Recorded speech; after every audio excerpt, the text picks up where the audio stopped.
the hardest part of evangelism or is just getting people to listen long enough to even engage.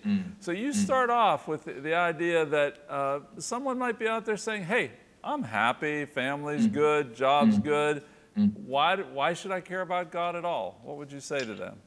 Yeah, I think there's a lot of people in that place. It's okay for you to have a little religion in God if that's what makes you happy, but don't bother me with God, right? So, but I think God's a lot more important than people sort of recognize. If we're just what the cosmos spit out, we're just sort of accidents of nature, then do we really have any sort of purpose in life, for example? So if you knocked over sort of a box of Scrabble pieces and they all fell on the floor, and then someone came up to you and said, "What's the purpose of those pieces on the floor?"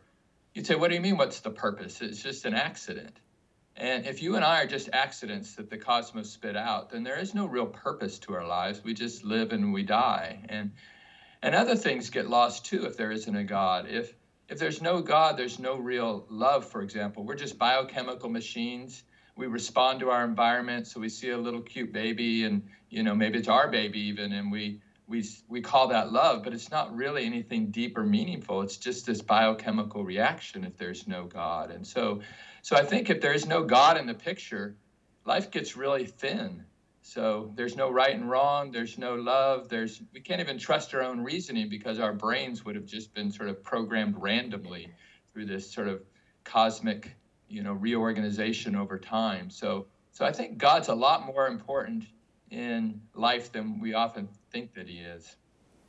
Yeah, I've heard some of the leading intellectual atheist type folks say that there's no meaning to the universe, no meaning, Yeah. Well, but we don't live our lives that way, do we? We want don't. meaning. That's right. We do want meaning. In fact, I don't think that the atheist actually lives out their faith consistently. So because they act as if there is meaning, they act as if there is love, they act as if there is right and wrong. Well, all of those things require a God behind the scenes. And so, I think that God's more valuable than most people think.